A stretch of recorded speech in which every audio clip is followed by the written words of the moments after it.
हल्ली शहरांमधली घरं खूप छोटी छोटी होत चाललेली आहेत आणि त्यातून बॅचलर्स लाईफ तुम्ही जगत असाल तर अशा ठिकाणी खूप मोठं किंवा अवजड फर्निचर विकत घेऊनही काही उपयोग नसतो। त्यामुळे अशांसाठी आज आम्ही एक अतिशय उत्तम असा फर्निचरचा भाग घेऊन आलोय, म्हणजेच एक असा सिंगल बेड घेऊन आलोय जो फोल्डेबल आहे, त्यामुळे अतिशय कॉम्पॅक्ट आहे आणि छोट्या घरांसाठी अतिशय उपयुक्त आहे।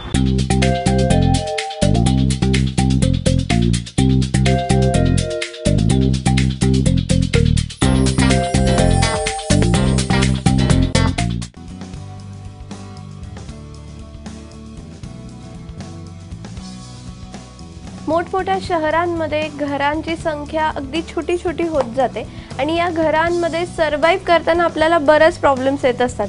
अर्थातच आपलं सगळं सामान जे रोजच्या गरजेचं असतं ते तिथे ठेवणं, ते तसं व्यवस्थित बसवणं आणि त्या व्यतिरिक्त आपल्याला वापरायला जागा उरणं हे सगळं फार अवघड होऊन बसतं आणि त्यासाठीच आजकाल फर्निचरचे खूप वेगवेगळे प्रकार येतात ज्याचा उपयोग तुम्हाला नक्कीच होऊ शकतो आणि तुमचं घर सुद्धा अगदी सुटसुटीत मोकळं असं वाटू शकतं। अशाच पद्धतीचं फर्निचर आज मी तुम्हाला दाखवणार आहे। आज मी तुम्हाला सिंगल बेडचे काही प्रकार दाखवणार आहे।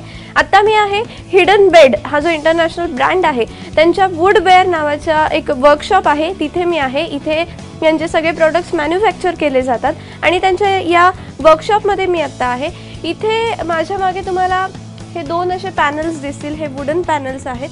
बघायला गेलं तर एक असे उभे अशा पद्धतीची कपाटं आपण बघितली असतील, वॉर्डरोबचा साईज आहे ऑलमोस्ट आणि हे जे तुम्हाला दिसतंय किंवा असं वाटेल की हे उघडण्यासारखं आहे, याच्यामध्ये तुम्ही तुमचं सामान ठेवू शकता।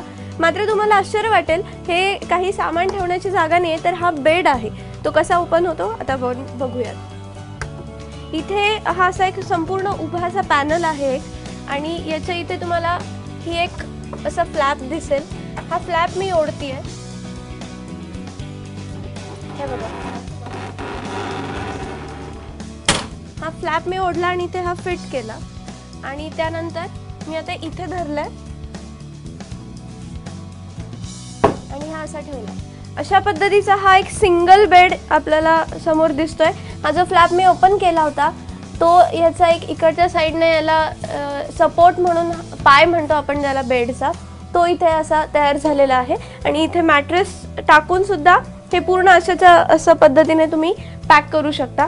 याला ॲडिशन म्हणून इथे काही छोटे कप्पे दिलेले आहेत जिथे तुम्ही तुमचं सामान ठेवू शकता किंवा अगदी आपले उशा असतील, पांघरुणं असतील, हे सगळे इथे व्यवस्थित ठेवू शकताय। त्यामुळे तुमचं घर जरी लहान असेल तरी व्यवस्थित तुमचं सगळं सामान तुम्हाला हव्या त्या पद्धतीचा, हव्या त्या साईजचा बेड तुम्ही इथे हे करू शकता। हे बंद करणं, रात्रीच्या वेळेस फक्त तुम्ही हे ओपन करायचं, याच्यावर झोपायचं आणि सकाळी उठून तुम्ही अशा पद्धतीने हे पूर्णपणे पॅक पण करू शकता। तुम्हाला इथे काही सामान ठेवायचं असेल वरती तर ते सुद्धा ठेवू शकता, नको असेल तर हे असं फोल्ड सुद्धा तुम्ही करू शकता। खूप वेगवेगळ्या पद्धतीने याचा वापर तुम्ही करू शकता। हा एक पॅटर्न झाला, याच्याच पद्धतीने हा शेजारी अजून एक पॅटर्न आहे। याचं इथे हँडल दिलेलं आहे जेणेकरून हे ओढायला आणि ठेवायला सुद्धा खूप सोपं आहे। याचा पॅटर्न थोडासा वेगळा आता आपण जो बघितला त्यापेक्षा। हे पण मी असं हँडलने ओढलंय आणि इथे बघा, आता इथे हे जे खाली तुम्हाला हे फ्लॅप्स दिसत आहेत, हे याचे पाय म्हणून, लोखंडी पाय म्हणून हे होऊ शकतात, दोन्ही बाजूला आहेत ते। आणि हे बघा, इथे हे पाय म्हणून याचे तयार झाले आणि अशा पद्धतीचा हा एक सिंगल बेड तयार झाला आहे। यालाही इथे वरती याला सुद्धा स्टोरेज आहे। छोटं मोठं काही सामान ठेवायचं असेल तर ते सुद्धा ठेवू शकताय, बुक्स ठेवू शकताय। तुम्हाला अगदी जे गरजेचं सामान आहे झोपण्याच्या वेळेला ते सगळं तुम्ही इथे ठेवू शकताय। हे जे अशा पद्धतीचं फर्निचर आहे ही आजकालची गरज बनलेली आहे आणि हे जर तुम्हाला खरेदी करायचं असेल तर यासाठी hiddenbed.com ही वेबसाईट आहे, याच्यावर तुम्ही सर्च करू शकता। तिथे भरपूर प्रॉडक्ट्स आहेत। याशिवाय तुमच्या गरजेनुसार तुम्ही ते तुमचे साईजेस सांगून घराचे तुम्ही बनवून सुद्धा घेऊ शकता किंवा रेडी प्रॉडक्ट्स त्यांच्याकडे आहेच आणि अशा पद्धतीचं फर्निचर तुमच्या घरात आणून तुम्ही तुमच्या घराला अधिक सुंदरही बनवू शकता। कॅमेरामन अजित शिवतरकरसह पूर्वा सुभेदार, ABP माझा, मुंबई।